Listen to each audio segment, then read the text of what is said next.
그래서 이 선이라는 것은요, 인도에서는 이 선이 필수 없는 그런 그 조건이었지만 중국에서는 이게 이제 선이라는 방편. 이게 왜 빠른 방편이냐면 아까 말한 것처럼 목적지를 딱 찍어주잖아요.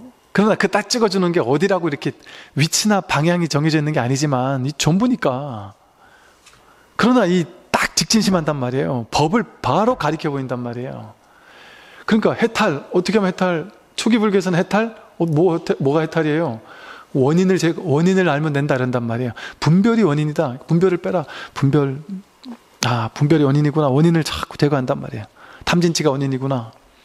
근데 이 선에서는 내 괴로움의 원인을 이렇게 빼주는 게 아니라, 야, 이 분별, 저 분별 하루에 5만 가지, 6만 가지가 올라오는 그 분별 망상, 탐진치 3도, 그거 어떻게 하나하나 다 없앨 겁니까? 그 여러분 성격 안 좋다고 안 좋은 성격 다 바꾸고 나서 좋은 성격으로 바꾼 다음에 공부 시작할 거예요? 나쁜 업 지은 거 다 없애고 나서 그때 이제 공부 시작할 겁니까? 분별심 일어나면 그거 다 조복받고 나서 그때 공부 시작할 겁니까? 이 중생이기 때문에 있을 수 있는 다양한 번뇌망상, 분별, 단점, 문제, 오류, 사람에서 저질렀던 실수, 죄의식, 이 모든 것들이 그대로 있어요. 그대로 있는데 이거 하나하나 다 제거해야지만 부처가 될 수 있냔 말이에요. 즉 우리가 이 깨달음도 이렇다래요. 업장을 다 소멸시키고 나서 깨닫는 깨달음이 있고, 업은 내버려 두고 그냥 이 법을 하나 확 확인하고 났더니 이제 업이 더 이상 이제 문제가 되지 않아요. 업은 그대로 뒀는데도 불구하고 그렇게 깨닫는 게 있다 그래요. 초기 불교에서도 그렇게 두 가지 깨달음을 얘기한단 말이에요. 그 둘 중에 이게 이제 이 방법이란 말이에요. 법을 바로 보여주는 걸 통해서, 직진심하는 걸 통해서 이 하나에 몰입하게 한단 말이에요. 나에게 있는 탐심의 문제, 진심의 문제, 치심의 문제, 온갖 성격적인 문제, 모든 업장의 문제, 이걸 하나하나 다 시듬해서 하나하나 갈고 닦아가지고 없애고, 그래가지고 결국 업장을 다 소멸시켜서 깨닫는, 그건 언제 하겠어요? 우리 수미산을 넘는 업장을 언제 다 조복하겠습니까? 부처님 같은 위대한 방편력을 지니신 분이 계셨을 때나 가능했잖아요. 부처님 인도에서도.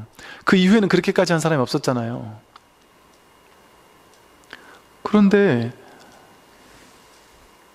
이 방법이 있더란 말이에요. 그런 방법이 아니라 곧장 이 열반의 자리를 곧바로 가리켜 보이는 걸 통해서 무수히 많은 100가지, 1000가지, 10,000가지 문제를 다 해결할 게 아니라 이 하나의 문제, 이 한 문제만 딱 풀면 된단 말이에요. 그러니까 우리의 마음 공부를 해서 내 문제를 다 해결하려고 막 분산시킬 것이 아니라 이 모든 문제를 발심 하나로, 이 간절함, 법에 대한 간절함 하나로, 내가 깨어나야 되겠다라는, 이 문제를 해결해야 되겠다라는 이 간절한 발심 하나로 딱 모아가지고, 발심 하나를 가지고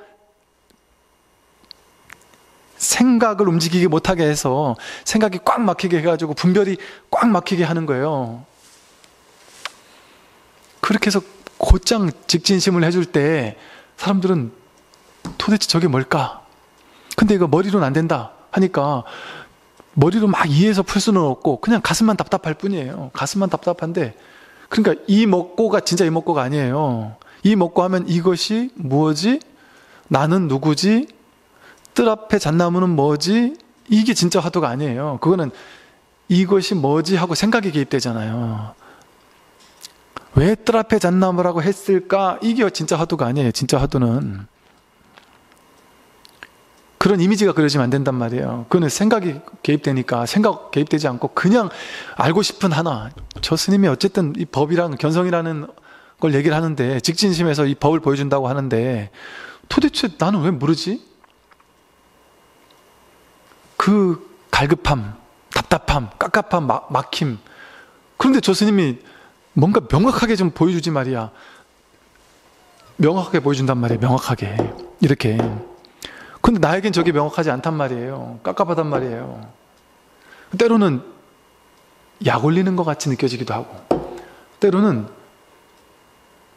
저게 진짜일까? 왜? 완전 모르겠으니까. 요만큼이라도 알겠으면 그거는, 아르마리는 아무리 어려운 문제도 조금은 알겠어요. 근데 이거는, 여러분 이런 문제 태어나서 본 적 있습니까? 이런 문제, 제가 지금 문제를 풀으라고 여러분에게 직진심에서 보여주는 거잖아요, 선이.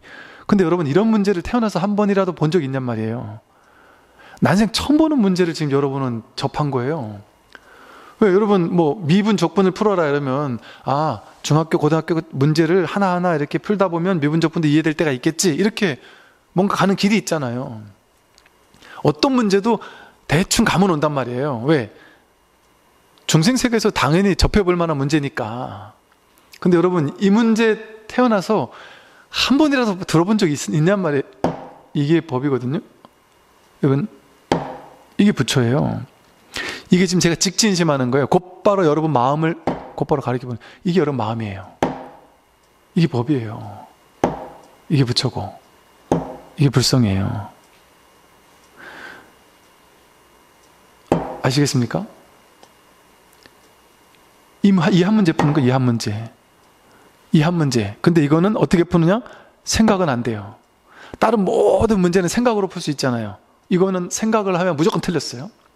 그리고 이거는 방법이 없어요. 방법으로 풀면 무조건 틀렸어요. 그래서 길 없는 길이라 그래요. 중도는 길 없는 길. 어떤 방법을 써서도 이걸 확인 못해요. 그런데 이거예요. 방법을 쓰려고 하면 안 됩니다. 머리를 굴려서도 안 돼요. 경전의 전거를 가져와가지고 이해하려고 해도 안 돼요. 이해 안 돼요. 이거 이해되는 거 아니에요. 그냥 하나로 개합하는 거지 이해되는 거 아니에요. 이거 아시겠습니까? 아시겠어요? 이런 문제 본 적 있습니까? 태어나서? 좀 어처구니가 없게 느껴진단 말이에요, 처음에는. 그러니까 믿음이 없으면 이게 어이가 없단 말이에요. 어처구니가 없게 느껴진단 말이에요. 난 태어나서 처음 들어보는 문제야, 저거. 저런 게 진짜 있을까? 난 한 번도 경험해보지 못한 문제니까. 진짜 질문이 되는 질문을 저 양반 지금 하는 거야? 왜 난 저런 거 한 번도 겪어보지 못하는 질문인데? 그러면서 꽉 막힌단 말이에요. 꽉 막힌단 말이에요. 은산철벽에 탁 갇힌 것처럼. 알고 싶은 마음은 가득한데 이걸 의단동로, 이 모르겠는 마음, 알고자 하는 마음, 뭔가 이걸 한번 확인해야 되겠다라는 마음을 인연으로 하는 어떤 그 깝깝한 마음이 내가 딱 있긴 있는데 방법을 써도 안 되고 머리를 굴려도 안 되니까 도대체 어떻게 하라는 거야? 화가 난단 말이에요. 답답은 한데 모르긴 하는데 할 수가 없으니까. 그러니까 그냥 법문에 귀만 기울이고 답답한 마음 가지고 귀만 기울일 뿐 아무것도 할 수 있는 게 없어요. 그게 수행이에요. 그게 화두고 그게 중도 수행이에요. 이 한 문제를 풀면 일체 모든 문제가 해결된단 말이에요. 모든 괴로움의 문제가 해결된단 말이에요. 그래서 이 두 가지, 해탈에도 두 가지가 있다고 했듯이 업장을 다 소멸하는 데서 오는 해탈이 있고 이 법을 그냥 한번 그냥 확인하는 데서 오는 해탈이 있다. 이 후자가 바로 선의 방식이란 말이에요. 그러니까 부처님이 두 가지 방법을 얘기를 했단 말이에요. 근데 인도적인 분위기에서는 이거를 법이니 본래 면목이니 자성이니 주인공이니 이런 얘기를 인도적인 분위기는 할 수 없었지만 중국에서는 가능하단 말이에요. 특히나 중국에서는 부처님의 법이 중국에 딱 도달하기 직전에 이 법을 조금 더 쉽게 습득할 수 있을 만한 문화적인 토대가 마련되어 있었어요. 고맙게도. 노자, 장자 같은, 노자와 장자와 같은 이 법을 언뜻 본 이런 성자들이 토대를 닦아놨단 말이에요. 그러나 여기도 나와요. 인나 스님이 이 해가가 달마의 제자인 해가, 2조 해가잖아요. 해가가 6조를 찾아오기 직전에 중국에서 유명하다라는 도를 다 공부해 봤던 사람이에요. 중국에서 뭐 유학이며 또는 공자며 뭐 다 공부해 봤단 말이에요. 노자며 다 공부해 봤던 사람이에요. 근데 이 해가가 달마 스님한테 와서 달마 스님 찾아간 이유가 뭔지 아세요? 딱 이래요. 해가가 뭐라 했냐면 신광, 해가가 출가하기 전에 신광이었어요. 근데 신광이라는 이 스님은 출가 이전에 이치에 통달한 선비였어요. 그 스님은 오랫동안 그 여러 가지 서적을 많이 읽어서 현묘한 이치를 막힘없이 이야기할 수 있었고, 그럼에도 그는 늘 이렇게 탄식했다. 신광은 공자와 노자의 가르침에는 예절과 규범들 뿐이고 또 장자나 주역 이런 거에는 미묘한 이치가 있는 듯 하지만 완전하게 설명되지는 않는다. 그러나 요사이 달마라고 하는 큰 스님이 소림사에서 지내고 있다는 것을 들었는데 지극한 이치에 밝은 이런 달마라는 큰 스님이 계셔서 깊은 경지로 나아가게 한다고 한다. 그러니 내가 이 스님에게 가서 이것을 듣는 것 외에는 더 이상 방법이 없겠구나. 그러니까 신광과도 같이 공자, 노자, 장자, 주역 공부 다 해본 사람들이 노자, 장자라는 걸 통해 뭔가 이렇게 이 불교를 받아들일 수 있을 만큼 이제 열린 마음, 이제 이치에 대한 어느 정도의 좀 열린 마음은 있었지만 여기도 뭔가 미진함이 분명히 있구나라는 뭔가 갈급함, 아쉬움을 느꼈단 말이죠. 그런 사람들이 이 부처님 가르침을 공부하게 됐단 말이에요. 그러니까 중국적 토양이 선이 꼽힐 수 있는, 이 깨달음이 이제 탁 만개할 수 있는 그런 조건들이 좀 갖추고 있었던 때였단 말이에요. 그리고 중국에서는 뭐 무슨 아트만인 이런 사상 자체가 아예 없었으니까. 그러니까 이 중국에서는 인도 불교에서 좀 제껴놨던 중간사상, 유식사상, 열애장 사상 중에 제일 꼽히지 못했던 게 열애장 사상이었거든요, 인도에서는. 그런데 그 열애장 사상이 중국에서는 이제 활짝 꼽힌 거예요. 그래가지고 그 용어를 중국에서는 본래 면목이니 성품이니 주인공이니 이런 언어로 바꿔가지고 이 본래 면목을 곧바로 가르친단 말이에요. 직지인심, 견성성불. 교회 별전, 경전이나 가르침으로 내려오는 게 아니라 별도로 마음으로 전했다. 이심전심으로 마음에서 마음으로 곧장의 법을 전했다.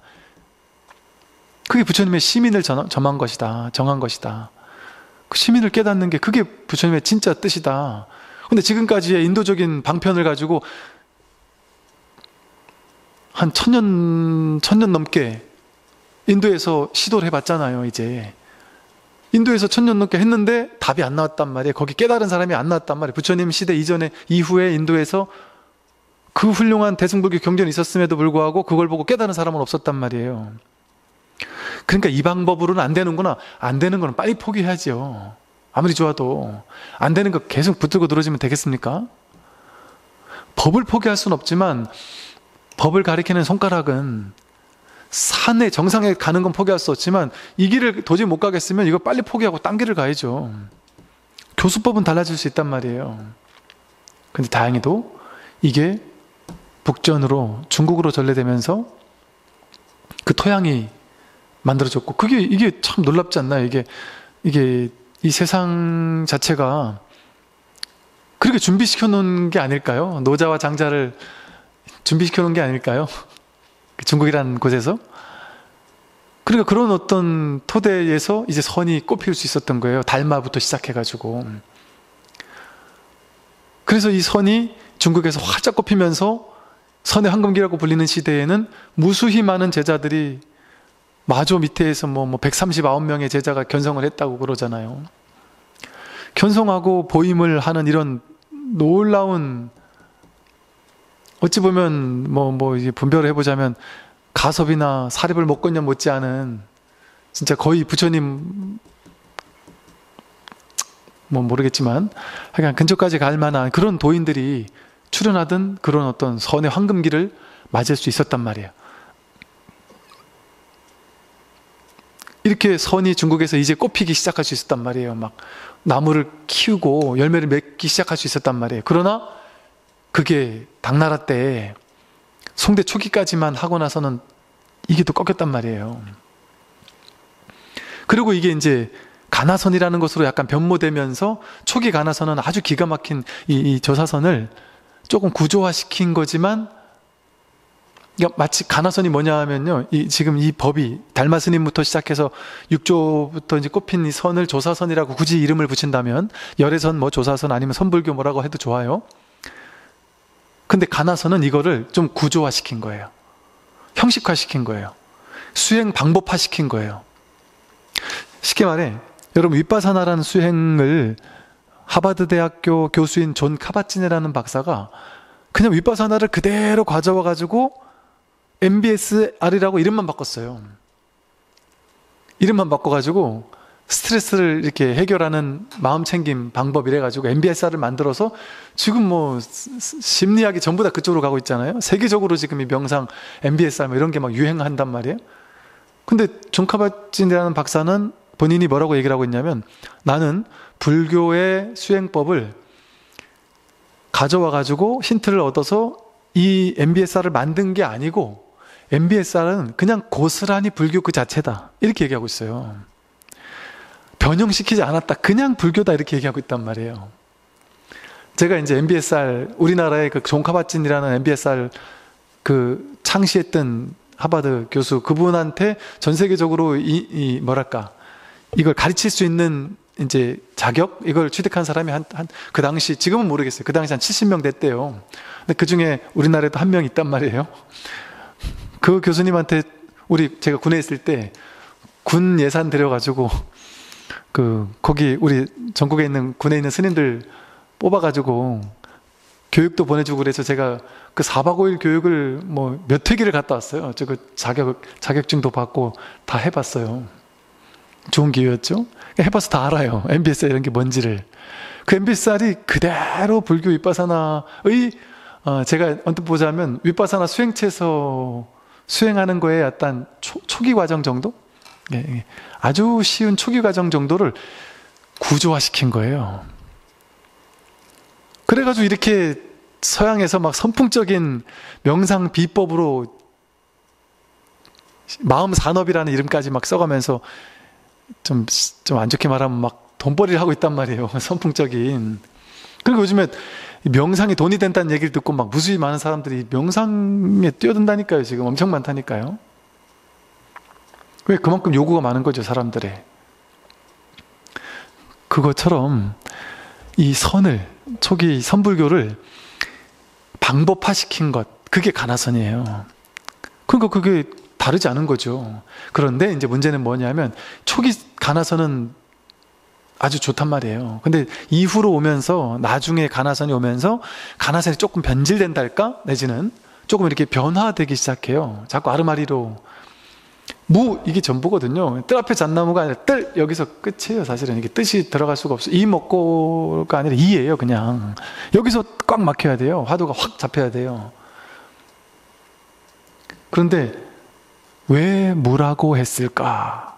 이걸 자꾸 생각하듯이 참고하라고 하거나 이런 식으로 자꾸 이렇게 그 오해와 변질이 되고, 앉아서 오랫동안 화두를 들고 씨름해야 된다, 좌선을 통해서만 깨달을 수 있다, 뭐 화두를 들고 막 이런 식의 수행 방법화되면서 왜곡 변질되다 보니까, 그렇게 왜곡 변질된 가나선에서는 깨달은 도인이 나오기가 쉽지 않아졌던 거란 말이죠.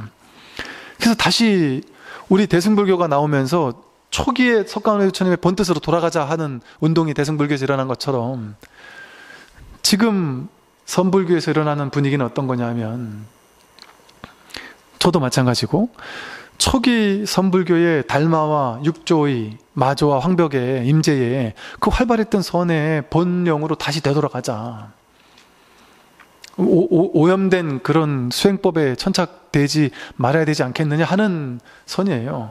그게 어찌 보면 가나선을 되살리는 거예요. 진짜 가나선, 초기 가나선으로 돌아가자는 얘기고, 초기 조사선으로 돌아가자는 것이죠. 근데 여기 플러스, 그 선불교는 엘리트 중심의 선불교였잖아요. 지금은 대중 선불교가 돼야 된다니까요, 이제는. 그리고 저만 지금 이렇게 거품을 물고 이러고 있는 게 아니에요. 서양에서도 이 선불교의 스승들이 많다니까요. 이게 세계적인 현상이라니까요, 지금 이게 지금 여러분 보기에는 지금 세계적으로 명상의 붐이 일어난 것 같잖아요. 맞아요. 지금 명상의 붐이 일어나서 세계적으로 명상이 엄청난 선풍적인 변화를 가져오고 있어요. 근데 그게 이 선에 마치 노자와 장자가 있어가지고 토대가 되었기 때문에 선이 왔을 때 딱 꼽힐 수 있었던 계기를 마련해 준 것처럼, 지금 이 윗바사나나 명상이 세계적으로 이렇게 쫙 펼쳐졌기 때문에, 불교의 저변 확대가 됐기 때문에, 이제 이 선을, 이제는 도저히 내가 말로 할 수 없는 불린문자다 보니까 말로 할 수 없는 무분별지를 설하는 것을 어떻게 우리가 가다할 수 있겠어요. 이 어렵게 느껴질 법한 이 선이 이 명상이 보편화되는 걸 통해서 선이 이제 꼽힐 수 있는 토대가 어느 정도 이렇게 좀 만들어지고 있는 것 같아요. 지금의 시대를 보면. 그러니까 제가 느끼긴 그래요. 지금의 이 명상의 시대가 웰빙의 시대, 무슨 웰다잉의 시대, 이런 어떤 명상, 뭐 요가니 뭐 이런 것들의 붐 흐름이 결국에는 지금 인류 역사가 발견해낸 최고의 깨달음의 전통인 이 선을 본격적으로 촉발시킬 수 있는 저변을 마련해주고 있는 게 아닌가 하는 생각이 들어요. 나중에 달마가 예언했듯이 진짜 1000만 명 이상이나 되는 사람들이 깨어나서 깨달음의 시대를 살 수 있는, 제가 뭐 이래저래 건너 듣는 걸 보면 지금 예를 들어 어느 시골 마을에 그 마을 전체에 한 10명 정도가 산대요. 그 중에 4명이 깨달아서 보임을 하면서 농사 짓고 산다. 또 뭐 어느 학교에서는 몇 명의 선생님이 뭐 이 자리를 확인했다든지, 어느 병원에 있는 의사 선생님들 중에는 어느 의사 선생님, 어느 한의사 뭐 이런 분들이 또 나름 이 자리를 확인했다든지, 저한테도 연락 종종 오는 분들 중에도 그래요. 어느 연구원에 있는 어떤 뇌과학 하는 분이, 또 어느 양자물리학 하는 연구원이 이 자리를 확인하고 나니까 이게 환히 알겠다 이제. 그러고서 곳곳에서 지금 우리 이 공부인들이 이 공부를 함께 하고 있다니까요. 그러니까 이게 공명이라는 것이, 깨달음의 공명이라는 것이 우리를 직간접적으로 도움 주고 있어요. 그러니까 너도 나도 깨닫기가 너무나도 쉬워진 시대에 접어들고 있는 것이죠. 이래서 제가 이 선불교를 이렇게 거품을 물고 얘기를 하는 거지. 근데 이제 사람들은 단편적으로 선불교? 그거는 인도에서는 없었던 거잖아. 중국에서 나온 거 아니야? 그거 불교 맞아? 뭐 이렇게 오해하는 사람들이 있을 수 있단 말이죠. 이런 어떤 배경, 시대적인 어떤 이런 것들을 미처 이해를 잘 못하다 보니까. 그래서 제가 지금 단언컨대 이 깨달음을요, 이 말로 할 수 없는 분리문자의 이 법 아닌 법, 길 없는 길, 이것을 이 선처럼 이렇게 곧바로 드러내 보여줄 수 있는 이런 방법 아닌 방법, 유일무이하죠. 왜? 다른 건 다 방법을 얘기하니까. 모든 명상단체, 모든 뭐 불교단체 다 방법 얘기하잖아요. 이건 방법이 아닌 방법이라니까, 이거는. 여러분 뭐 합니까? 여러분 지금 마음 공부하러 여기 선불교 공부하러 오셔서 뭐 합니까? 그냥 법문 들을 뿐이지. 산책하면서 법문 듣고, 차 타면서 법문 듣고, 그건 늘 법문 듣고 그냥 뭔가 가슴으로 공부할 뿐이지, 마음으로 공부할 뿐이지, 마음 공부할 뿐이지. 여러분들이 뭐 하냐고 말이에요. 삼천배를 합니까? 뭐 절을 합니까? 연부를 합니까? 무릎 꿇고 앉아가지고 5시간을 정대를 합니까? 장자불을 합니까? 그걸 하라고 시킵니까? 아무것도 안 시킨단 말이에요. 방법이 있냔 말이에요. 방법 아닌 방법을 하고 있단 말이죠. 이게 모든 마음 공부의, 모든 영성의 핵이라니까, 핵. 중도라는, 이게 바로 반야바라밀이고, 이게 중도고, 이게 바로 안욕따라 삼맥삼벌이에요. 이게 마하무드라고. 그래서 참 정말 이 공부가 그렇게 참 놀라운 이제 그런 공부예요.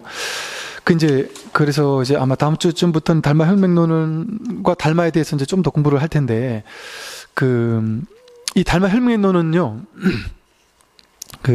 사실은 달마의 저술이라고 불리는 많은 책들이 있어요. 뭐 이입사행론도 있고, 혈맥론, 뭐 파상론, 안심법문, 뭐 여러 가지 달마의 저서라고 불리는 것들이 많이 있는데, 지금 학계에서 대부분은 달마가 직접 쓴 게 아닐 것이다라는 것이 보통 이제 학계의 보편적인 학설이에요. 실제 진짜 달마의 설한 바다라고 학계에서 인정하는 것은 이입사행론 같은 책, 이입사행론, 그것이 달마의 실제 말일 것이다, 이렇게 이제 보통은 알려져 있어요.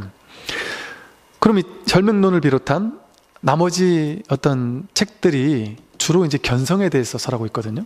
견성에 대해서, 고구정령학의 견성에 대해서 적극적으로 설하고 있어요. 근데 이제 제가 보기에도 이게 좀 이제 달마의 직설은 아닐 확률이 높을 수 있겠다는 거에 좀 동의가 되는 이유가, 그렇다고 해서 영 깨달음과 상관없는 이런 책이 아니고요. 혈맥론이 많이 읽히는 이유는 이 달마의 이름으로 적혀져 있는 많은 이런 달마의 어록들 있잖아요. 그게 주로가 육조 스님, 육조 해능의 제자들, 육조나 마조의 제자들, 그 즈음의 제자들 중에 엄청나게 깨달음의 안목을 갖춘 제자들이 많았단 말이에요. 하택신해가 육조 스님을 선양하기 위한 엄청난 노력을 했고, 그러기 위해서 그 관련된 전적들 같은 것도 정비를 하고 이러면서 많은 일들이 그때 벌어졌단 말이에요. 그러면서 그때 이제 달마 스님의 이름을 빌어서 달마의 저술이라고 하면서 그 육조의 제자들 혹은 마조의 제자들이 쓴 것을 달마의 글이라고 이렇게 했을 확률이 높다라고 보통 이제 학계에선 봐요. 그 왜 그러냐면 이 달마 혈맥론이 보면 이제 육조, 마조, 임제 요 즈음에 있는 그 즈음에 있는 어떤 그 가르침과 상당히 맥이 통해요. 맥이 맞닿아 있어요. 이 견성에 대한 고고정령한 서법이라는 이런 게 통해 있어요. 그러니까 그런 면에서 이렇고요. 그래서 어찌 보면은 이 달마 혈맥론을 공부하지만 지난번에 우리가 육조단경 공부했잖아요. 사실은 그 육조단경 이후에 나온 책이라고 볼 수가 있어요. 쉽게 말하면. 그래서 육조단경 이후에 선의 육조 스님, 그러니까 우리가 초조 달마부터 오조 홍인까지 있고 육조인데, 여러분 조계종이 왜 조계종이에요? 달마종이라고 안 하잖아요. 조계종이라고 하잖아요. 왜 그렇게 했어요?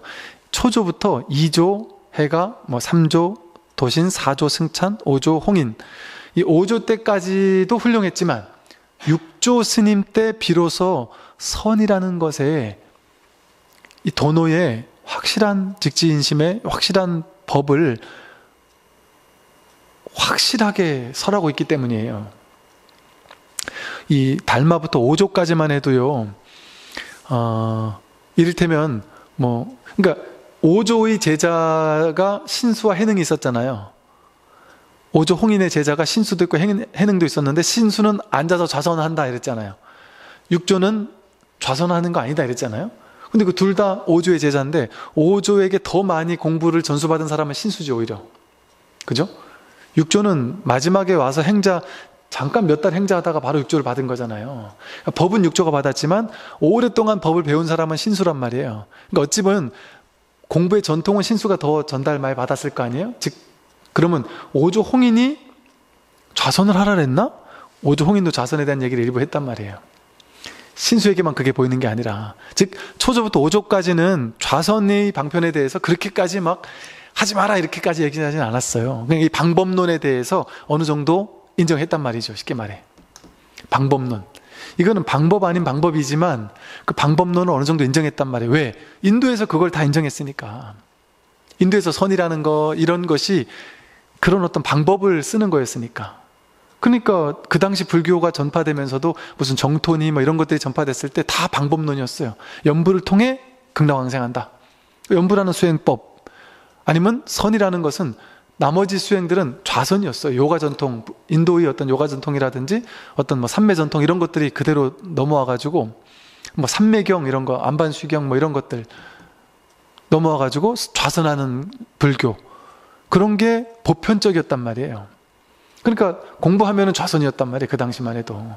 그러니까 그것을 어느 정도 수용했단 말이죠. 초조부터 한 5조까지만 해도. 그래서 앉아라, 좌선해라 이런 얘기가 어느 정도 있었어요. 제가 우리 일요법회 때 요즘에 도노입도 요문론을 하고 있는데요. 이제 다음 주나 그 다음 주쯤에 들어갈 부분이 도노입도 요문론의 좌선이라는 부분이 나와요. 근데 제가 이 도노입도 요문론을 강의하지 말아야 되겠다라고 사실은 처음에 생각했다가, 그래도 이것도 도움이 되겠다 싶어서 그냥 하기로 마음을 먹긴 했지만, 하지 말아야 되겠다라고 생각했던 부분 중에 한 분이고, 그 좌선이라는 부분이 조금 마음에 안 들어서 그랬던 거예요.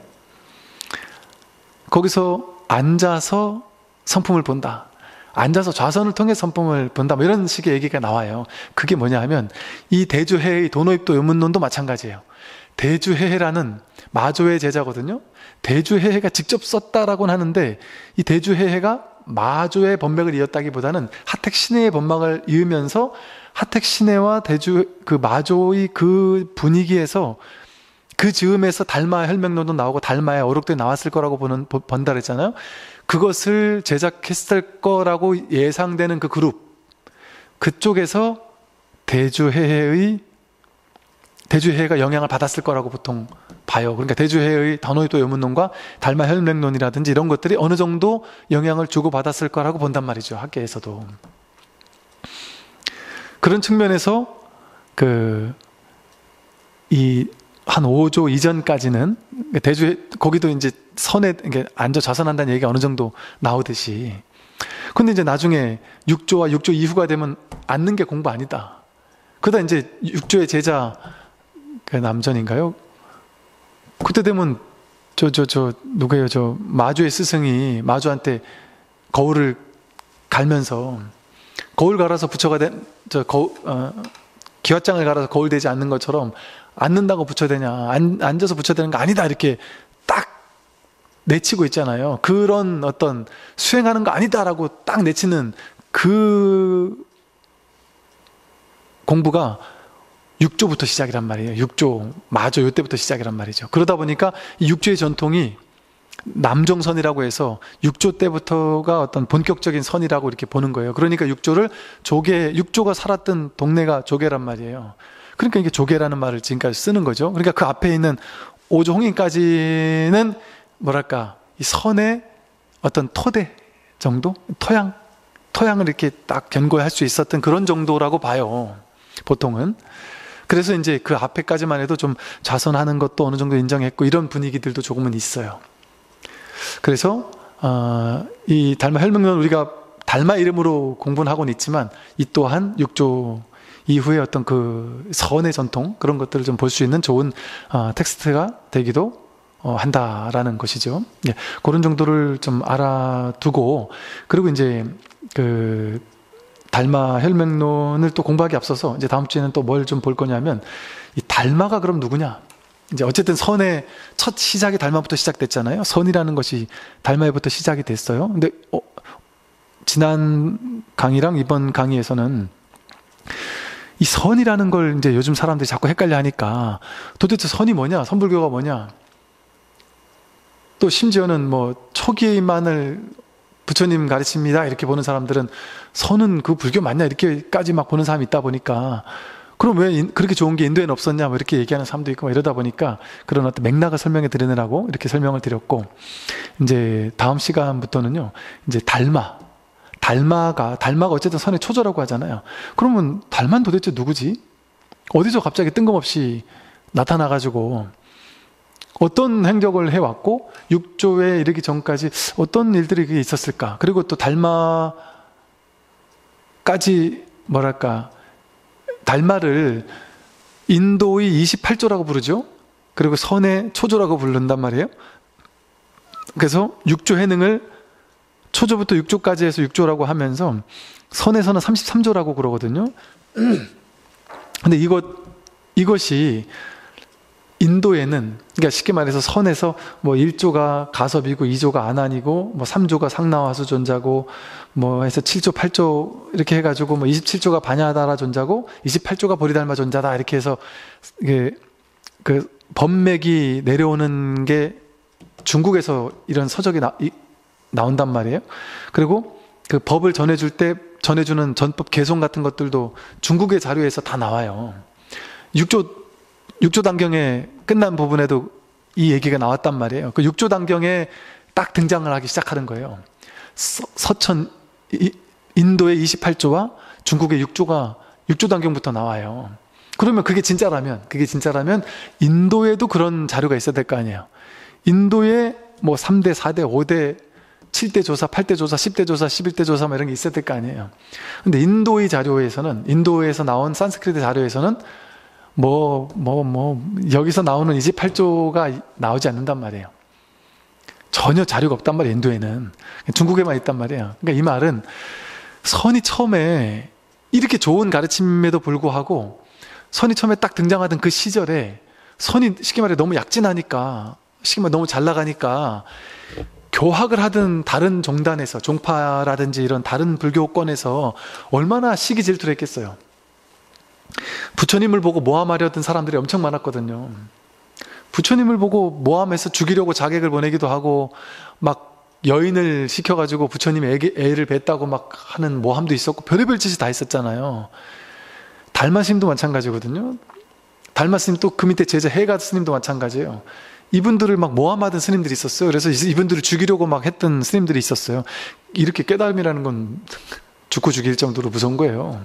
나에게 깨달음이, 저 사람에게 깨달음이 있다고 하면은 깨달음이 없는 내가 위축되잖아요. 죽일 수도 있단 말이에요. 그 당시는 이게 위험했던 것이죠. 어찌 보면은 그런 어떤 시대였단 말이죠. 그러다 보니까 이 공부에서는 그 당시, 지금 제가 느끼기에는 왜 그렇게 정통성이 뭘 그렇게 중요하나 싶어요. 저는 그래서 사실은 정통성이라는 것이 뭐예요? 상이잖아요. 상, 모양이잖아요. 정통성, 모양이잖아요. 상. 불교는 상을 깨는 종교인데 정통성에 매여 있으면 그게 불교계세라고 하긴 뭐하지만 안 되지 않겠어요? 그 상도 깨야 되잖아요. 근데 불교가 어찌 보면 좀 그 상을 못 깰 수밖에 없었던 것은 불교가 문제라기보다는 그 시대적 상황이 그 상을 깰 수 있을 만한 만큼 열려있는 시대가 아니었던 거예요. 그 당시는. 그러니까 정통성 시비가 중요했던 거예요. 지금의 시대는, 제가 느끼기에 지금의 시대는 그런 상이 깨지는 시대예요. 시대 전체가, 시대 분위기 자체가 깨지는 시대예요. 그러니까 그 어떤 특정한 모양, 상을 가지고 정통성으로 삼지 않는 시대예요. 지금은. 옛날에는 무조건 이름이 중요했잖아요. 어떤 대학교 교수란 타이틀, 어떤 이 사람이 정통이냐라는 타이틀이 중요했잖아요. 지금 그런 타이틀이 중요하지 않아요. 우리 불교계에서도 예를 들면 우리 법륜 스님 같은 분들이 조계종이라는 타이틀이 아니란 말이에요. 근데 상당한 영향력을 불교계에서 이렇게 미치는데도 크게 누가 뭐라고 안 그래요. 처음에는 막 승적도 없는 스님이다 이러면서 막 욕하는 사람도 있었지만 지금은 전혀 그런 얘기 안 한단 말이에요. 왜? 그게 법의 본질이거든요. 법에는 그 타이틀이 중요하지 않단 말이에요. 모양이 중요하지 않단 말이에요. 법륜스님이 저희 사형이에요. 사형. 제가 법상, 법륜, 저 인사스님, 불신 도문스님 제자들이고. 그러니까 저도 이제 나와가지고 이렇게 다른 사단법인 해가지고 이렇게 하니까 그 집안은 왜 그러냐고 막 이러는데, 왜 저도 이제 그런 생각이 들더라고요. 지금은 시대가 특정한 상에 얽매이는 시대가 아니구나. 제가 이러고 나왔다고 해서 누가 저한테 조계종입니까? 이래 물어본 사람이 없더라니까요. 옛날 같았으면 안 그랬을 거예요. 지금 아예 없어요. 그거 가지고 시비 거는 사람이 없어요. 아예. 법륜스님께 감사하죠. 미리 그 길을 가신 거예요. 그런데 제가 이런 말씀 드린 이유가 뭐냐? 지금은 그만큼 열린 시대예요. 제가 아까 대승불교는 제가자들부터 시작됐다 그랬잖아요. 그동안 지난 10년, 20년 전에만 해도요, 제가불자 그룹에서, 지금 우리나라 제가불자 그룹에서 불교의 잘못된 거 이거 깨야 된다라는 주장을 엄청 많은 사람들이 했어요. 근데도 역부족이었어요. 시대가 10년, 20년 전만 해도 안 열려 있었어요. 제가 신도님들 자체가 이거 깨야 된다는 거 알고 있으면서도 그걸 제가자가 하니까 못 믿었던 거예요. 스님들이 해야지 하고 믿지, 제가자가 하면 나랑 니나 똑같은 제가자인데 하고 그걸 못 믿었단 말이에요. 근데 지금 불과 10년, 20년밖에 안 지났지만 이제는 시대가 깨이는 시대라니까요.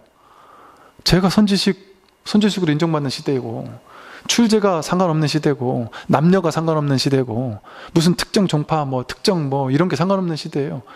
여러분, 어느 순간부터인가 신문 기자들이 그런 얘기를 해요. 기자가 인터뷰를 하잖아요. 옛날에는 이 사람이 정통성이 있어야지 인터뷰를 한단 말이에요. 정통성 있는 사람은 어떻게 보는지 이런 걸. 근데 지금은 그 정통성이 중요한 게 아니라 대중들이 따르는 사람. 그러니까 예를 들면 유튜브 구독자 많은 사람이라든지 그런 시대로 바뀌었다는 거죠. 이게 쉽게 말해서 이제는 학벌 아니면 이런 게 그렇게 중요한 시대가 아니라는 거죠. 진짜냐 아니냐 이게 중요한 시대라는 거예요. 여러분 10년 전에 스님들이 모여가지고 그 얘기를 했었어요. 야, 우리 톡 까놓고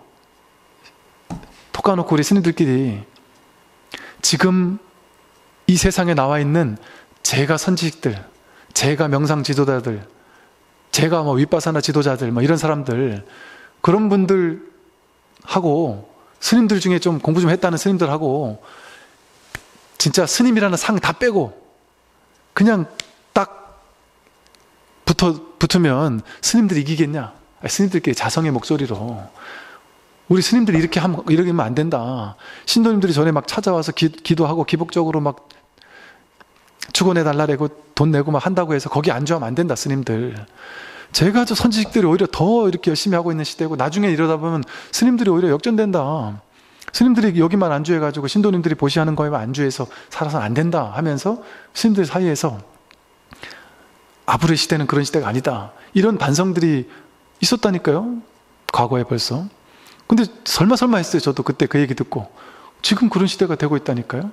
이제 그런 모양이 깨지는 시대예요, 지금은.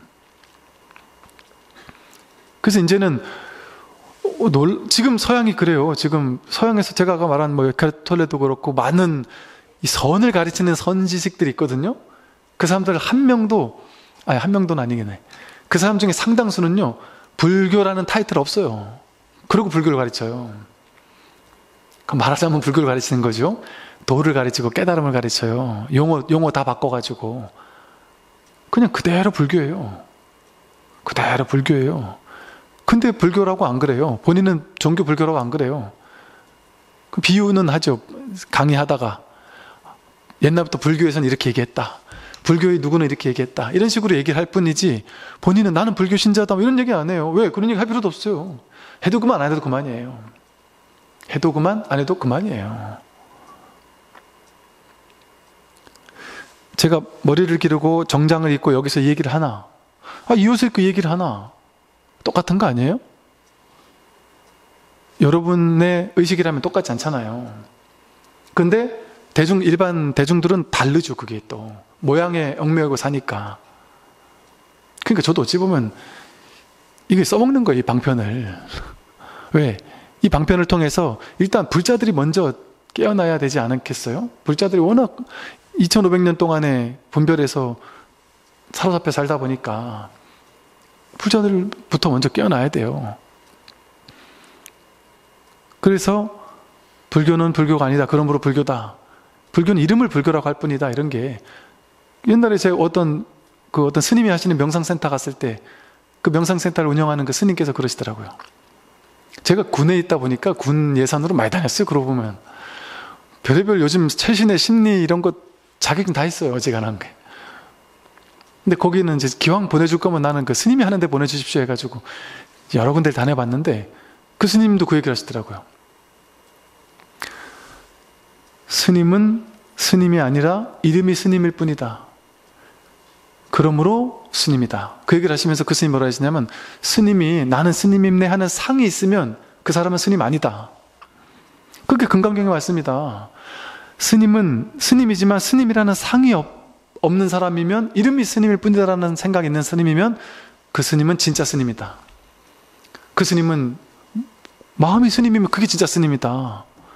그러니까 그 말은 다르게 말하면 신도님들도 마찬가지예요. 여러분들도 마찬가지예요. 내가 수행자라는 이 심출가의 마음이 있으면 그게 스님이지 겉모습이 스님이 아니란 말이에요. 그러니까 이 서산대사 같은 분도 미래에 이제 말법 시대가 다 보니까 이 승복 입은 도적들이 횡행한다 이런 얘기를 많이 하셨어요. 그 승복 입은 삿된 도적들이 많다 그랬어요. 그런가 하면 사복 입고 있는 훌륭한 스님들도 많다. 제가 이런 얘기를 굳이 하는 이유가 뭐겠어요? 상이 깨지는 시대라서 여러분들은 상에 매이면 이 공부 못하기 때문에 그런 거예요. 상에 매이면 이 공부 못해요. 그러니까 제가 이렇게 아까처럼 선이 이 28조, 33조, 삽삼조사니 뭐 이런 것들이 이 선의 선불교에서 육조스님 문화에서 육조스님의 이 법을 정통성을 확보하기 위해서 이 삽삼조사 개송을 만들어낸 거예요. 쉽게 말해. 만들어냈다라고 하는 것이 상당히 일리가 있는 이야기거든요. 근데 이런 얘기를 하지 말라는 거예요. 이제 어떤 분들은 신도님도 신심 떨어진다고 선불교 열심히 하고 있는데 그 33조사가 부처님이 탁, 부처님부터 해가지고 가섭존자로부터 쫙 이렇게 법맥이 이어와가지고 달마로 해능으로 이어왔기 때문에 이건 부처님의 원류다. 이 정통성, 이런 얘기를 탁 만들었는데 그 얘기는 하지 말고 이게 진짜다라고 얘기를 해야지 된다는 거죠. 근데 제가 있는 그대로 다 얘기하는 이유는 뭐겠습니까? 이제는 그런 시대 아니다. 그런 거 가지고 이게 정통성을 삼을 만큼 그렇게 그럴 필요가 없단 말이에요. 그래서 실제로 육조 스님도, 달마 스님도 그랬어요. 나중에 나오지만 달마 스님 뭐라 하셨냐면 달마 스님 이제 전법 개송에 달마 스님이 그래요. 내가 이 땅에 온 까닭은 법을 전해 헤매는 중생을 구제하려는 것이다. 한 송이 꽃에 5잎이 피니 열매는 저절로 맺으리라. 이제 이런 얘기가 이제 어떤 얘기를 의미하냐면 초조에서부터 5조까지 가고 6조부터는 이제 꽃이 피기 시작한다. 내지는 이제 6조 이후에 뭐 5가 7종이라고 하는 선에 아주 번성하는 어떤 시대가 열린다. 뭐 이런 식의 해석을 하고 있는데, 즉 6조 단경에도 나오죠. 이제 더 이상 초조, 2조, 3조, 4조 이런 정통성, 그래서 법과 바루를 물려주는 이런 거 하지 마라. 이제는 그거 하지 않아도 이제는 누구나 법이 있는 자가 조사고 법이 있는 자가 부처인데 법과 가사와 바루를 전해줘야만 법이냐. 그 상을 이제는 깨도 되는 때다. 처음에는 그 방편이 필요했지만 이제는 필요하지 않다. 그래가지고 6조 스님부터 7조를 없애버린 거예요. 그래서 이제는 조사를 없애버린 거예요. 그러니까 이제 6조 문화에서 무수히 많은 선의 종장들이 나타나서 곳곳에서 선의 황금기를 이끌었잖아요. 그런데도 불구하고 아직까지도 그 선의 어떤 그 법맥을 따지면서 굳이 그럴 필요는 없다는 거죠. 무조건 거기 또 혈안하면서 그건 절대 아니야 하고 욕할 것도 없지만 굳이 그걸 또 굳이 따질 필요도 없단 말이죠. 저희 은사 스님도 석가열의 부촉법 제70세, 석가열의 계대법 제77세 이래가지고 이 33조사 개송 쫙 법맥 개송이 있는데 거기서부터 77세까지 저 은사 스님까 77세까지 내려오는 법맥과 계보 책을 쓰신 걸 가지고 계세요. 저도 처음 출가했을 때 그거 계속 공부하고 저도 거기 편승하면 속편하죠. 아, 나도 71세다 이러면서. 그 무슨 의미가 있냔 말이에요. 그 사양이 형상이 깨뜨리는 시대에, 모든 것이 사라지는 시대에 내가 바로 부처인데, 내가 바로 일조인데, 초조인데, 내가 바로 달마고 내가 해능인데, 그 모든 것을 깨뜨릴 수 있는, 모든 것으로부터 자유로울 수 있는 그 정신, 삿된 것을 깨뜨릴 수 있는 이 정신, 그게 선의 정신이거든요. 그게 없는 사람은 이 공부 못해요. 그러니까 그 정신이 선인데 굳이 타협해서 그런 정통성 이런 걸 굳이 따질 필요가 있느냐 말이죠. 그래서 그렇게 모든 것으로부터의 자유, 이게 이제 공부의 시작입니다. 모든 형식과 전통과 이런 모든 것들로부터의 자유. 그러나 물론 또 제가 모든 걸 다 깨뜨려야지만 그게 좋다 이렇게 얘기하진 않아요.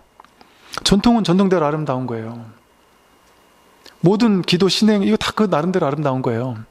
그러나 우리는 이제 법을 한번 확인해 보겠다 하고 선을 한번 공부해 보겠다고 하는 사람들이니까 그 안목에서는, 이 바른 안목은 갖춰야 된다 하는 의미에서 이렇게 좀 장황하게 말씀을 이렇게 좀 드렸습니다. 이제 다음 시간에 제가 이제 그 28조 내려오는 그 몇몇 인연들 정도만 좀 이렇게 알아보고 달마가 어떤 분인지에 대해서도 조금 더 알아보면서 공부를 조금 더 하도록 그렇게 하겠습니다.